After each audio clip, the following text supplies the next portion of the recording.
Hello guys, welcome you all. Question number 13 solve करते हैं chapter number 17 की exercise का। अ plate of thickness T made of material of refractive index mu is placed in front of one of the slits in a double slit experiment. तो बोला है कि simple वाईडीएसी experiment का ये सेटअप बना रखा हूँ मैं, है ना। क्वेश्चन में ये बोला है कि अगर एक स्लिट के सामने एक प्लेट रख दी जाए जिसकी थिकनेस जो है वो टी है, ठीक है, और रिफ्रैक्टिव इंडेक्स कितना है, म्यू है। ये जो है अपन मॉडिफाई कर रखे हैं इस वाईडीएसी, इसको ये एक मॉडिफाइड फॉर्म ऑफ वाईडीएसी है जिसमें एक स्लिट के आगे अपन क्या किए हैं, एक प्लेट रख दी है जिसकी थिकनेस टी है और रिफ्रैक्टिव इंडेक्स म्यू है। Now find the change in optical path due to introduction of the plate. तो ये जस्ट जो क्वेश्चन नंबर 12 सॉल्व किए इससे पहले जस्ट उसी में आपको मैं सिखाया था क्या क्या क्या चेंज डेवलप होता है भाई ऑप्टिकल पाथ में। जैसे मान लेते हैं यहाँ पर ये प्लेट है, ठीक है, लाइट आ रही है ऐसे, और ये जो थिकनेस है प्लेट की वो कितनी है, टी है, ठीक है, ये थिकनेस कितनी है, टी है, और इसका रिफ्रैक्टिव इंडेक्स कितना है, म्यू है। तो यहाँ से इस पॉइंट से लेकर इस पॉइंट तक मान लेते हैं लाइट ऐसे जा रही है ना, तो इस पॉइंट से लेकर इस पॉइंट तक ऑप्टिकल पाथ क्या होता है, म्यू इंटू टी। लेकिन अगर लाइट सीधा जाती, प्लेट नहीं होती, तो इस पॉइंट से लेकर इस पॉइंट तक जो पाथ डिफरेंस आता वो कितना आता, टी आता, ठीक है ना। तो चेंज इन ऑप्टिकल पाथ क्या हो गया, basically mu T minus T, ठीक है ना। तो प्लेट के इंट्रोडक्शन की वजह से जो पाथ डिफरेंस क्रिएट हो रहा है वो हो रहा है म्यू माइनस 1 इंटू टी। तो ये तो हो गया पहले पार्ट का आंसर, जो कि अपन ऑलरेडी क्वेश्चन नंबर 12 में डिस्कस कर चुके हैं, ठीक है। तो मैं इसको मिटा देता हूँ, ये बहुत सिंपल सी बात थी, है ना। अब देखो क्या लिखा हुआ है, what should be the minimum thickness T which will make the intensity at the centre of the fringe pattern 0। तो इस क्वेश्चन पे आने से पहले मैं आपको एक सिंपल सी बात बताता हूँ। लेट्स से कि यहाँ पर ये प्लेट नहीं है। अगर प्लेट नहीं होगी तो सोचो क्या होएगा, जो लाइट है वो यहाँ जाएगी इस तरीके से, है ना, और इस तरीके से यहाँ जाएगी। और यहाँ अगर प्लेट नहीं होगा तो जो पाथ डिफरेंस है वो क्या आएगा, 0 आएगा। लेकिन चूंकि यहाँ पर प्लेट है तो अब जो है वो पाथ डिफरेंस क्या आया, 0 नहीं आया, वो कितना आया, t इंटू म्यू माइनस 1, ठीक है। तो सोचो इस सेंटर पॉइंट पे पहले जहाँ पर मैक्सिमा बना करता था अब वहाँ मैक्सिमा नहीं बनेगा, ठीक है ना।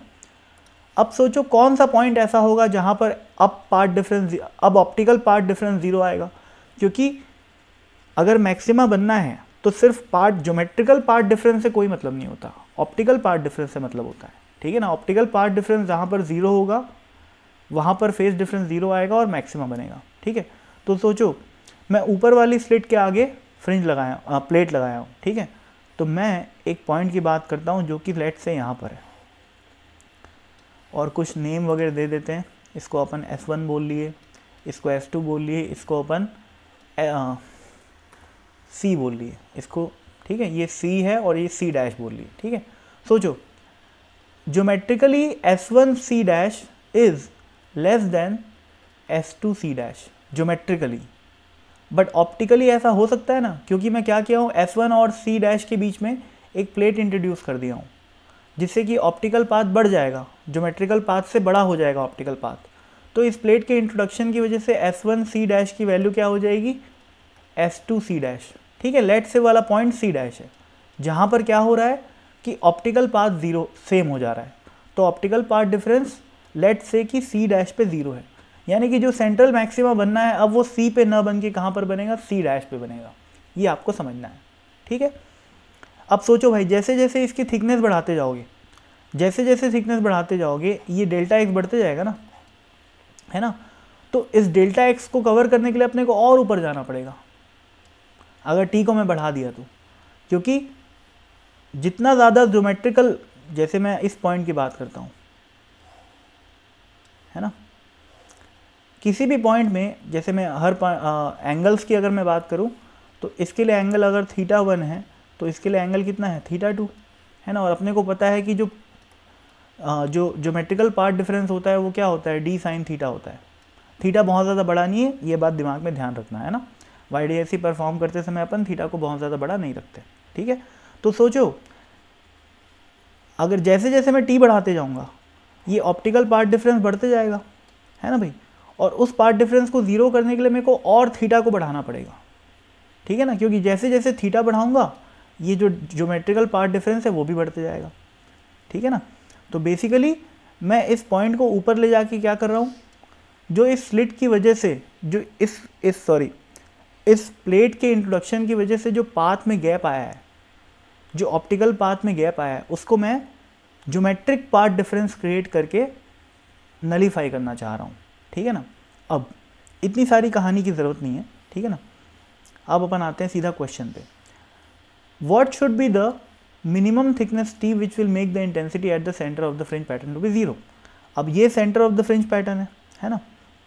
अब सोचो यहाँ पर अगर अपने को ज़ीरो इंटेंसिटी चाहिए तो इसका मतलब यहाँ पर क्या बनना चाहिए, मिनिमा बनना चाहिए, ठीक है। और ये आपको मैं पहले ही बता दिया कि टी को जितना कम रखोगे उतना ये पॉइंट ऊपर कम जाएगा, ठीक है ना। तो मिनिमम वैल्यू पूछा है, ठीक है। जैसे जैसे टी को बढ़ाएंगे ये डिस्टेंस बढ़ती जाएगी, ठीक है। तो अपने को मिनिमम वैल्यू पूछा है, मिनिमम वैल्यू मतलब सिर्फ अपने को ω/2 ऊपर करना पड़ेगा, ठीक है ना। सोचो ये सॉरी ओमेगा बोल दिया मैं, फ्रिंज विड्थ का आधा, क्योंकि जैसे ही ये पॉइंट जैसे ही सेंट्रल मैक्सिमा W/2 ऊपर चले गया यानी कि फ्रिंज विड्थ का आधा ऊपर चला गया, अब वो जहाँ मैक्सिमा था अब यहाँ पर क्या बन जाएगा, मिनिमा बन जाएगा, क्योंकि मैक्सिमा और मिनिमा के बीच की जो दूरी होती है वो क्या होती है, फ्रिंज विड्थ का आधा, ठीक है ना। समझ में आ रही है ना बात। तो बेसिकली अगर मेरे को यहाँ पर मिनिमा चाहिए, सेंटर पे मिनिमा चाहिए, तो मेरे को इस सेंट्रल मैक्सिमा को कितना ऊपर ले जाना पड़ेगा, कम से कम W/2 ऊपर ले जाना पड़ेगा, ठीक है। और चूंकि मैं कम से कम की बात कर रहा हूँ इसलिए इस वजह से टी की वैल्यू भी कम से कम आएगी, ठीक है। अब सोचो इस डिस्टेंस को मैं y ले लिया, अब थोड़ा सा कचरा मचरा होएगा, है ना, ऐसे नहीं बनाते, थोड़ा सफाई कर लेते हैं, चलो।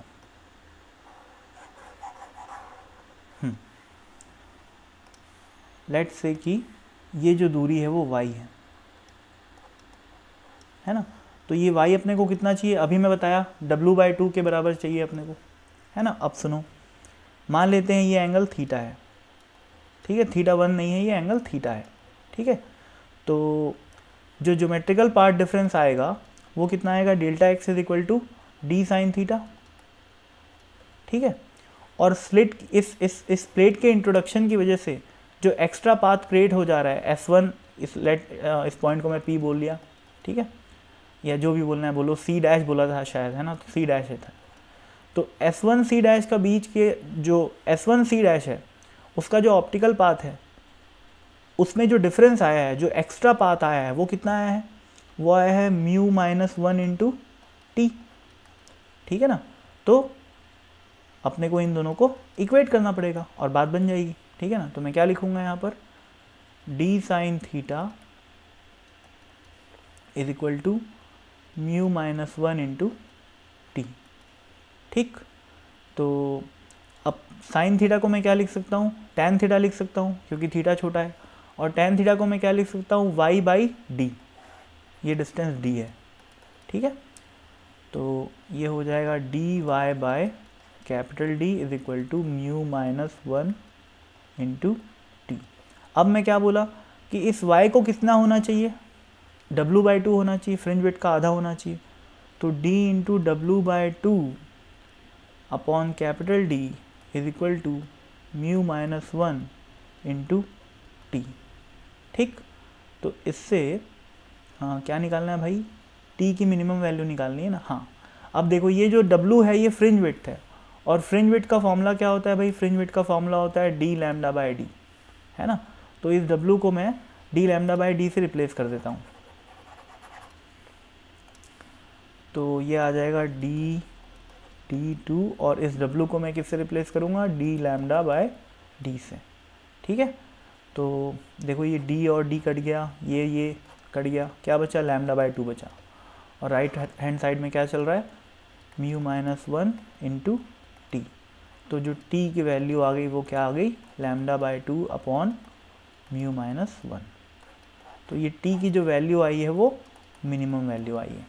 क्यों मिनिमम आई है सोचो, क्योंकि मैं चाहूँ तो टी को और बढ़ा सकता हूँ, लेकिन अगर मैं और बढ़ा दूंगा तो जो सेंट्रल मैक्सिमा है वो और ऊपर चले जाएगा, और ऊपर जाएगा तो अब कितना जाना पड़ेगा उसको, अब उसको जाना पड़ेगा 3 ओमेगा बाई 2 ऊपर। अभी वो कितना गया था, ओमेगा बाई 2 ऊपर गया था।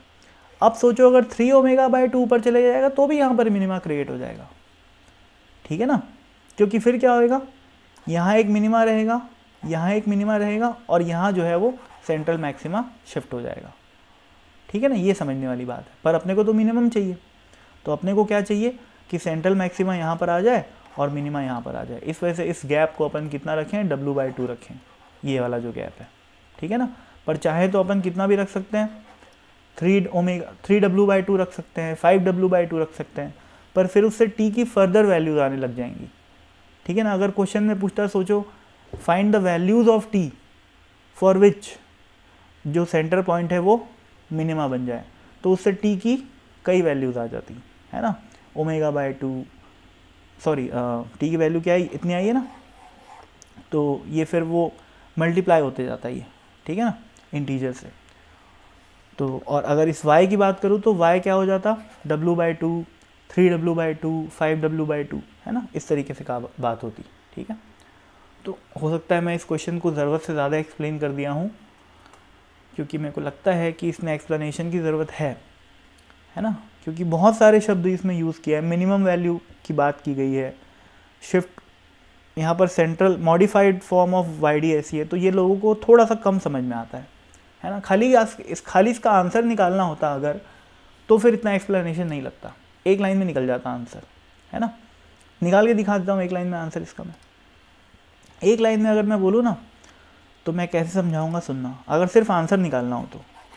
अगर आपको इतनी सारी बात पहले से ऑलरेडी पता है कि क्या क्या होता है, तो मैं ये बोलूँगा, सब डायग्राम बनाने की भी ज़रूरत नहीं भाई, सिंपली अपन ये बोलेंगे कि चूँकि मैंने टी थिकनेस का प्लेट इंट्रोड्यूस किया है, तो डेल्टा एक्स जनरेट हो गया म्यू माइनस 1 इंटू टी, ठीक है।